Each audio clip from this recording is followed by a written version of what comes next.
Inaanyayahan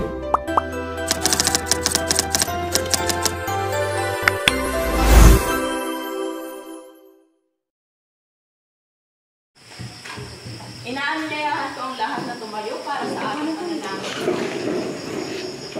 Rick, maaari mo bang simulan o pangunahan ng ating panalangin? Sumandali po tayo tumuwag ito. Ilagay ang ating presensya sa Panginoon. Ama, maraming salamat po sa araw na ito. Nawa po ay bigyan niyo po kami ng maraming biyaya at lagi niyo po kami gabayan. Naman, anak ng Espiritu Santo. Amen. Mga bata, tingnan niyo mabuti ang inyong ilalim na upuan kung may mga kalat ba dito na dapat lubutin. Okay, wala naman. Dahil mukhang inaantok na kayo, ay may hinanda si teacher na energizer. Alam niyo ba yung fruit salad? Okay. Okay, gawin nga natin. Sing, saging, mangga, mangga, papaya, papaya. Pagsasawaluhin, pagsamasamahin, fruit salad, fruit salad. Saging, saging, mangga, papaya, papaya. Paghalu-haluin, pagsamasamahin, fruit salad, fruit salad. Ayan, nagising na. Mukhang nagising na kayo. Ngayon mga bata ay maaari na kayong maupo. Itaas nga ang kamay ng mga grade 2. Ayan, magaling. Ang mga grade 3. Magaling. Grade 3, pag ako ba ay nagtuturo sa kabilang klase, ano mga dapat niyong gawin? Sige nga, Rick. Dapat po ito. Tama. Mayroon pa ba? Sige nga, Giselle. Umupo ng maayos. Tama. Paano ang pag-upo ng maayos? Ayan, grade 2, nakita niyo ba ang pag-upo ng maayos ng grade 3? At ano pa nga yung isa pang dapat gawin pag nagtuturo ang si teacher sa kabilang klase? Nelson? Huwag po maingay. Tama. O, sumandali muna kayong maghintay dahil may bibigay lang si teacher na gawain sa grade 3. Ngayong grade 3 ay may hinanda ako ditong pangkatang gawain. Ang inyong gagawin ay pipili kayo ng isang pinakamahusay na magbasa. At yung pinakamahusay na magbasa nila ay babasahin ng kwento. At pagkatapos nun, ay inyong sasagutan ang mga tanong dito. At ganun din, pagsusunod-sunod din ang mga pangyayari batay sa kwento gamit ang mga larawan. Okay, ito na ang magiging unang pangkat. At kayo namang dalawa ang pangalawang pangkat. Ngunit bago tayo magsimula, ano ang mga pamantayan sa pagsasagawa ng pangkatang gawain? Sige nga, Rick. Cooperate po sa mga kagrupo. Tama. Ano pa? Mayroon pa ba? Sige nga, Raquel. Gawin po sa dinamdang oras ang gawa. Tama. Mayroon pa ba? Sige, Giselle. Kung mag-iigod din naman kailangan. Tama. At ito, ipamimigay ko na ang inyong gawain.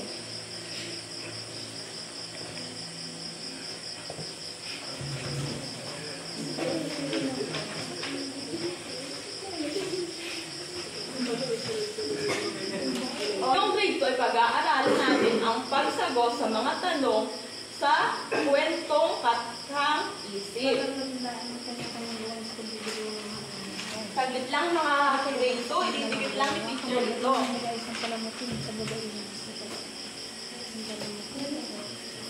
Bulaklak sa daglagan ko. Kumakalak na naman ay katorok sa pagkakabit ng mga bandirit. Bandirit. Kasi yan. Ayan, may 4 na mga salitang pangalong na ating nababasa o nakikita pag tayo nakapagbasa ng isang kwento o kathang isip. Ngayon, sinong gustong bumasa ng una? Sige nga, Rosalie. Tumutukoy sa bagay, hayop, at pangyayari. Ayan, tumutukoy daw ang ano sa mga bagay, hayop at pangyayari. Ano kaya ang halimbawa nito? Ano kaya ang halimbawa ng bagay? halimbawa po ng bagay ay lapis. Tama, lapis. Ay, paano naman ang pangyayari? Ano ang halimbawa ng isang pangyayari? Sige nga, Rosalie. Kaarawan. Tama, kaarawan. Ngayon ay sinong nais umasa naman ng pangalawang? Sige nga, Joshua. Sino tumutukoy sa pangalan ng tao? Tama. Ano kaya ang halimbawa ng sa pagsagot ng sino? Tumutukoy daw ito sa pangalan ng tao. Halimbawa ay nanay, tatay. Kayo, may naiisip pa ba kayong mga halimbawa? Sige nga, Rosalie. Joshua. Tama, pangalan ni Joshua. Sa pangatlo, sino nais magbasa? Sige nga, Nelson. Saan? Tumutukoy sa lugar. Yan. Saan ito ay tumutukoy daw sa lugar? Ano kaya ang isang halimbawa nito? May naiisip ba kayo? Sige nga, Rosalie. Palengke. Tama, sa palengke. Meron pa ba? Sige nga, Nelson. Paaralan. Tama, paaralan. Sa pang-apat, sinong nais mo umasa nito? Sige nga, Joshua. Bakit tumutukoy sa dahilan? Tumutukoy sa dahilan. Ano kaya ang mga halimbawa nito? Sige nga, Rosalie. Halimbawa po, hindi mo nakapasok sa school. Bakit? Kasi dahil masakit ang ngipin. Tama! Ang galing naman ni Rosalie. Dahil mukhang naintindihan nyo ang mga salitang pananong na ating nakikita sa pagbabasa ng kwento, ay may hinanda akong isang aktibidad.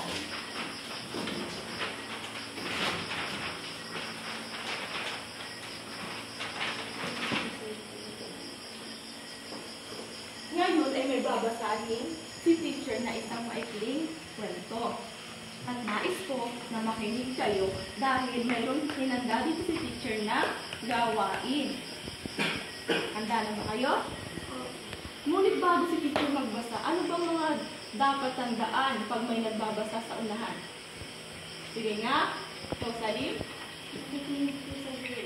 Tama, makikinig sa guro. Meron pa ba? Sige nga, Nelson. Umupo ng maayos. Tama, umupo ng maayos.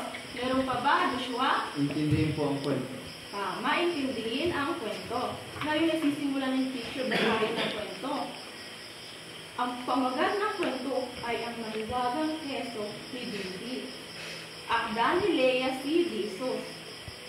Masayang umuwi ng bahay si Didi Daga. Anak, bakit ka ba masaya? Tanong ng kanyang ina.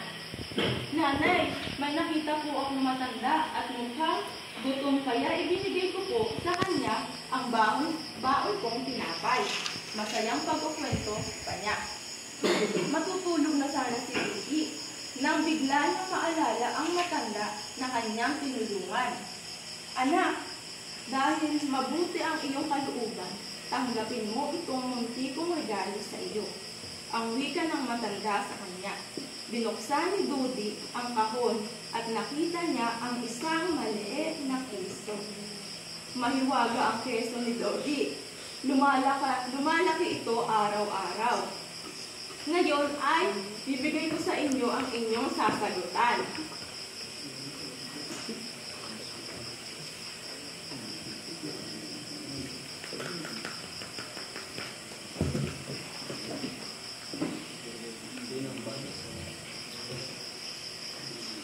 Grade D, tapos na ba kayo? Ayan, mabuti kung ganon. Group 1, maaari nyo nang simulan ang pagpresenta ng inyong ginawa dito sa unahan.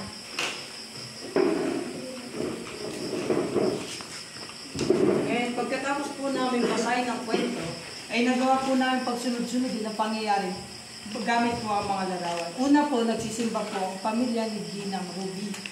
Tapos po, pagkatapos po nila magsimba, ay pupunta sila ng parke para liwaliw. Kasunod po ay maghahanda si nanay ng mga pagkain. Kasunod po nun ay bago sila kumain, is magdadasal po muna sila. Tapos po, kapag katapos po nila kumain, ay naglalaro na po ng saranggola. Tapos po, at ang kaulihan po ay nagliliwaliw sa durian.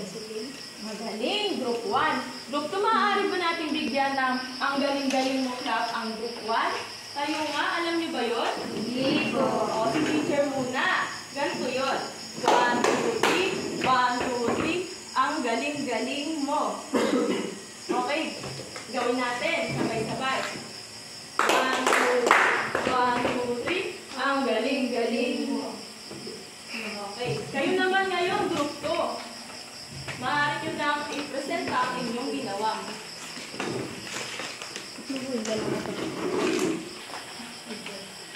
Ikalawang grupo, panuto. Pumili na isang membro magbabasa ng kwento pag sunod-sunurin ng mga pangyayari sa kwento napakinggan gamit ng mga larawan sagutin ng mga sumusunod na katanungan. Araw ng barangay, sinulat ni Irene S. Hinay. Bata at matanda, may kani-kaniyang gawain sa pagdiriwang ng araw ng barangay. Lahat ay abala sa kanilang mga gawain. Ang mga kababaihan ay nag-aayos sa mga palamuting bulaklak sa entablado para sa gagawing programa. Ang mga kalalakihan naman ay nakatoka sa pagkakabit ng mga banderitas. Abala ang mga kabataan sa pag-ensayo ng sayaw para sa paligsahan. Kami naman ay tumutulong sa paglilinis ng aming tahanan. Number 1, tungkol saan ang kwento? Ang aming barangay. Araw ng barangay. Araw ng Barangay. Number 2, sino ang nag-ayos ng mga bulaklak sa entablado? Yung mga kababaihan. Saan naganap ang kwento? Sa barangay. Paano ka makatutulong sa pagdiriwang ng araw ng barangay? Letter B po, maglilinis ng paligid ng hindi iwan. Bakit mahalaga ang magtulungan sa bawat gawain upang madaling matapos ang mga gawa? Tama, magaling, Group 2. Ngayong Group 1, bigyan din natin ng Group 2 na ang galing-galing mo class. 1, 2, 3. Ang galing-galing nyo. Ngayon ay pag-aaralan natin ang pagsunod-sunod ng pangyayari ng isang kwento gamit ang mga larawan. Sandali na tumahimik, Group 3 ay Grade 3. Ipipaste na ito ni teacher sa blackboard.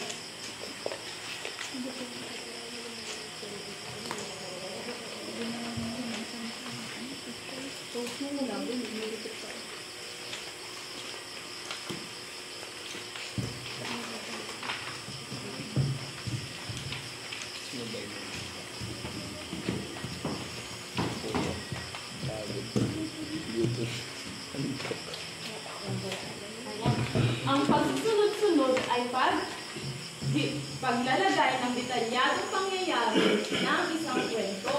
At sa pagsusunod-sunod ng mga pangyayari ay mayroon tayong simula, pangalawa, at kaulihan. At ngayon ay mahinanda si teacher na isang kwento. Ngayon ay tutukuyin natin ang pagkakasunod-sunod ng mga pangyayari dito. Ang pamagat ng kwento ay ang paboritong laro ni Ana at Diego.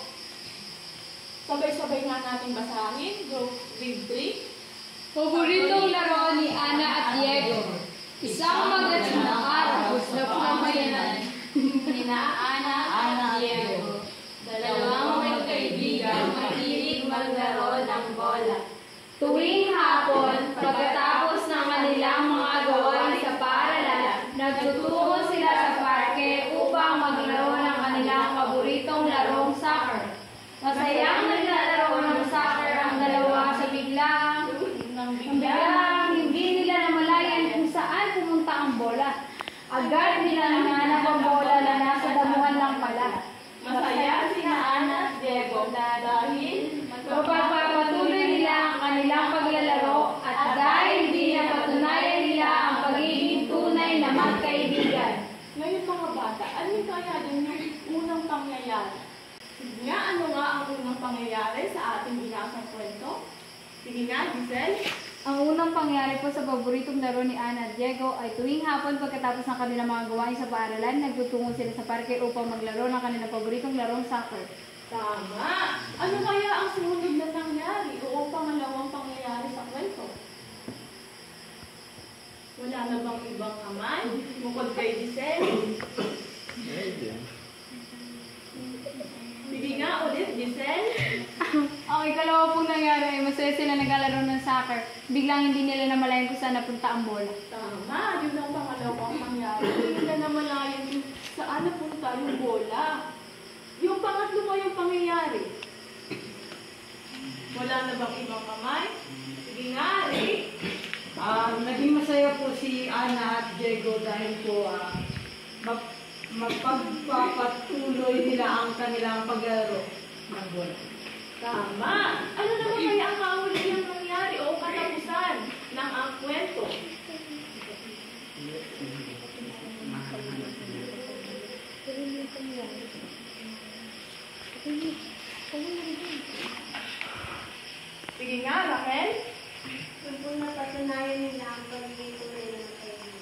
Magaling! Dahil dyan, ngayon ay mayroon akong ibibigay sa inyong gawain. Ang panuto ng inyong gawain ay makinig ng mabuti sa akin. Babasahin ko ang kwento. At pagkatapos ay pagsusunod-sunurin niyo ang mga pangyayari sa kwento sa pamamagitan ng mga larawan. Lagyan niyo ito ng bilang ng simula 1 hanggang 5 ayon sa pagkakasunod nito. Bago yun, ano ba yung mga dapat tandaan pag may nagbabasa sa unahan? Sige nga, Mary Jane. Makinig ko sinasabi ng guro. Tama, makinig sa sinasabi ng guro. Ano ba kaya? Sige nga, Giselle. Pakinggan mo mabuti para malaman kung ano nilalaman ng iyong binabasa. Magaling! Meron pa ba? Ngayon, wala na. Ngayon ay sisimula ng teacher basahin ang kwento. Ang kwento ay pinamagatang ang saranggola na isinulat ni Irene S. Tinay. Araw ng Sabado noon at maagang nagising si Isko dahil gusto niyang maglaro kasama ang kanyang mga kaibigan. Napansin ni Isko na malakas ang hangin sa labas, kaya naisipan niyang magpalipad ng saranggola. Tinawag niya ang kanyang mga kaibigan at dali-daling nagpunta sa burol. Masayang nagpalipad ng saranggola si Isko at kanyang mga kaibigan nang biglang sumabit sa puno ang saranggola ni Isko. Sa tulong ng mga kaibigan, inakyat nila ang puno at kinuha ang saranggola ni Isko. Masaya si Isko dahil bukod sa nakapagpalipad siya ng saranggola, nakatagpo rin siya ng mabubuting kaibigan. Ngayon, ibibigay ko na sa inyo ang mga litrato at inyo itong ilalagay dito at lagyan din ng wastong bilang.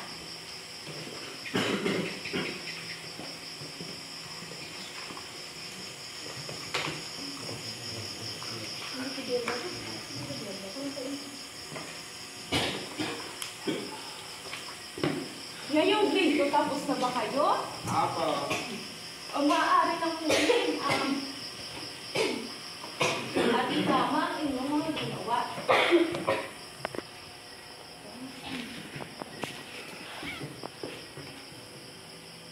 Pagkatapos nyo itama ang inyong gawa, ay ilagay nyo ang inyong mga nakuhang marka dito sa packing chart.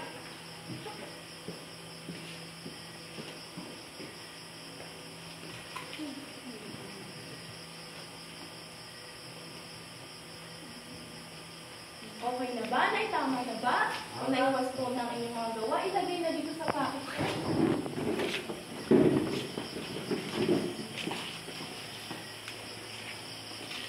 Alright.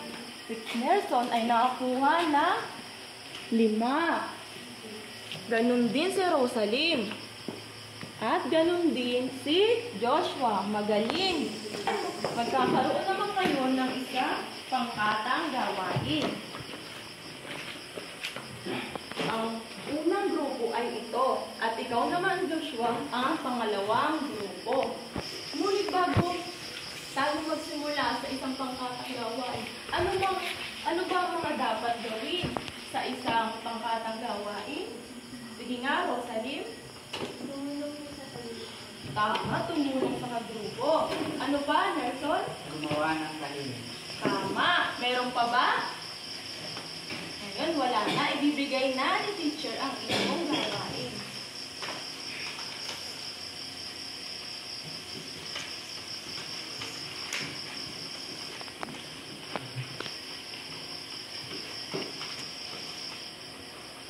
Tapos na ba kayo, grade 3? Opo. Magaling. Ngayon ay na ito ang kawasuan ng inyong gawain.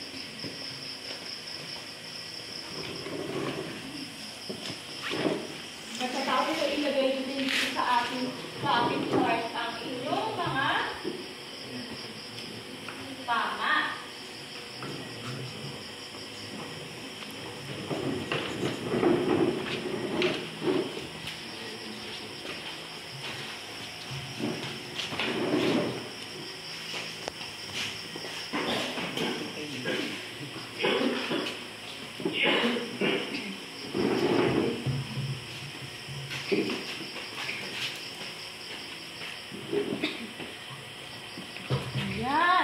Magagaling, lahat kayo ay nakakuha ng perpektong grado.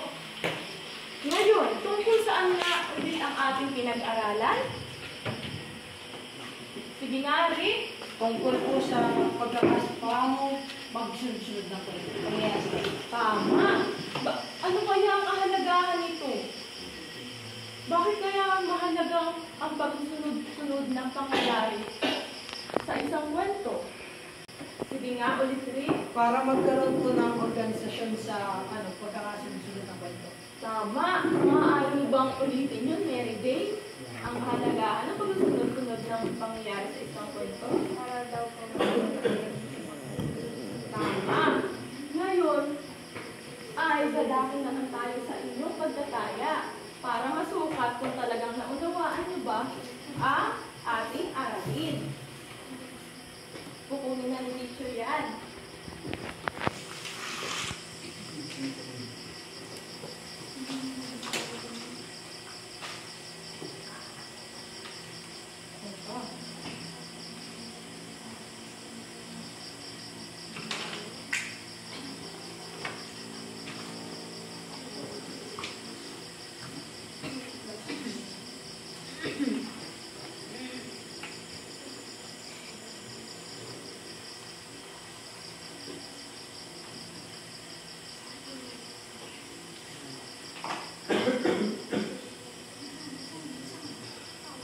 Tapos na ba kayo, grade 2?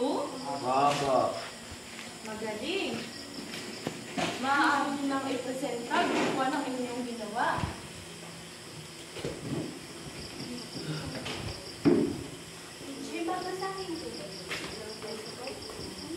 Kahit sabihin nyo na lang yung mga sagot dun sa mga tanong.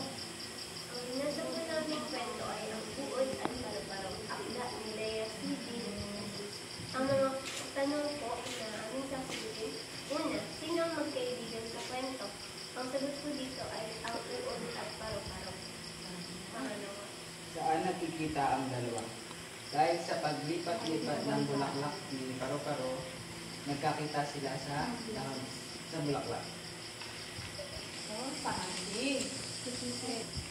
Anong kakayahan ni Paro-Paro gusto mong magkaroon ni Uod? Gusto rin niyang makalipad.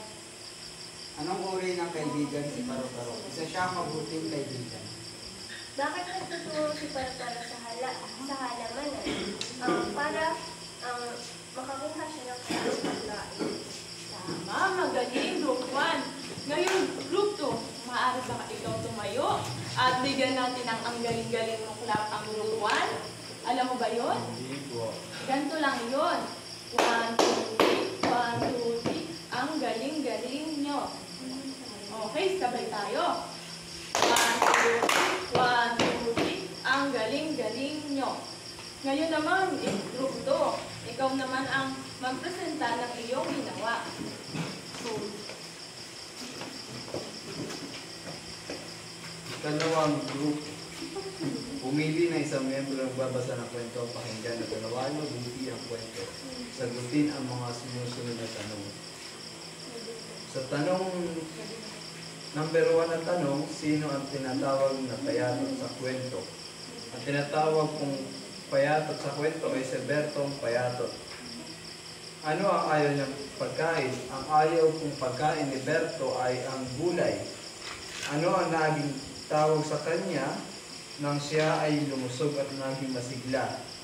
Ang naging tawag po sa kanya nang siya po ay naging malusog at masigla ay Bertong Makisig.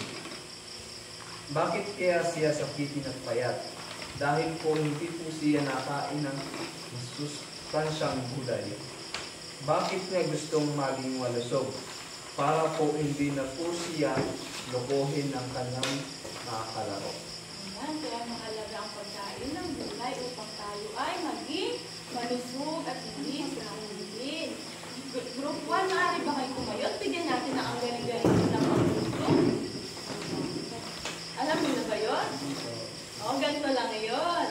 1, 2, 3, 1, 2, 3. Ang galing-galing mo. Okay, tayo naman sabay-sabay. 1, 2, 3, 1, 2, 3. Ang galing-galing mo. Ngayon, maaari ka lang upo.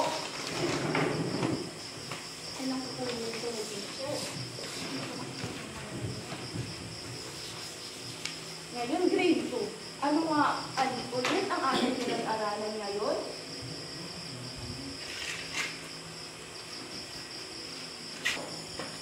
Sige nga, Nelson. Ang pinag-aralan po natin ngayon ay ang mga tanong na makikita sa mahiwagang kwento. Ano nga yung mga salitang pananong na inyong nakita o natutunan ngayon? Sige nga, Rosalie. Ano? Ano? Ano pa? Sige nga, Joshua. Sino po? Tama. Meron pa ba, Nelson? Saan? Meron pa ba? Tama. Sige nga, Rosalie. Magaling. Dahil dyan ay ngayong lalakad naman tayo sa inyong pagtataya upang malaman natin kung talagang inyong naunawaan ang ating aralin ngayon.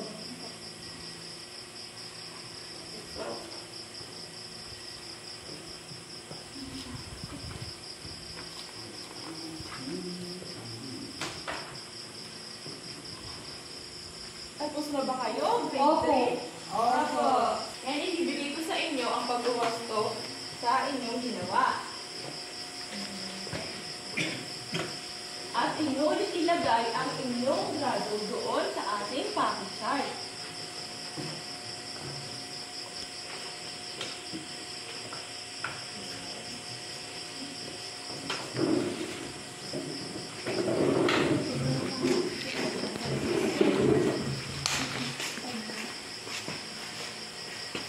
Mukhang lahat ay nakakuha rin naman ng perfectong grado. Nakakatuwa naman kayo, grade 3.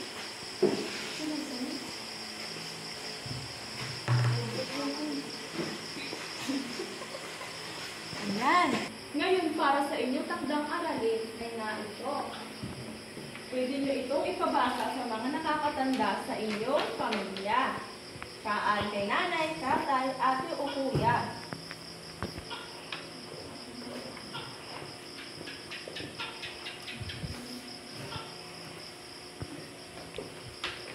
Ngayon, grade 2. Tapos na ba kayo sa inyong pagtataya? Opo. Magaling. Ngayon ay wasto. Ay, tama yun. Yan.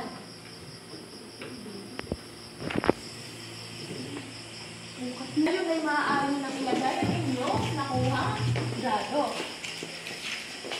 At para sa inyong takdang aralin, ay ipabasa nyo ang kwento sa inyong pamilya o maan kay nanay, tatay, ate o kuya at sagutin ang mga tanong.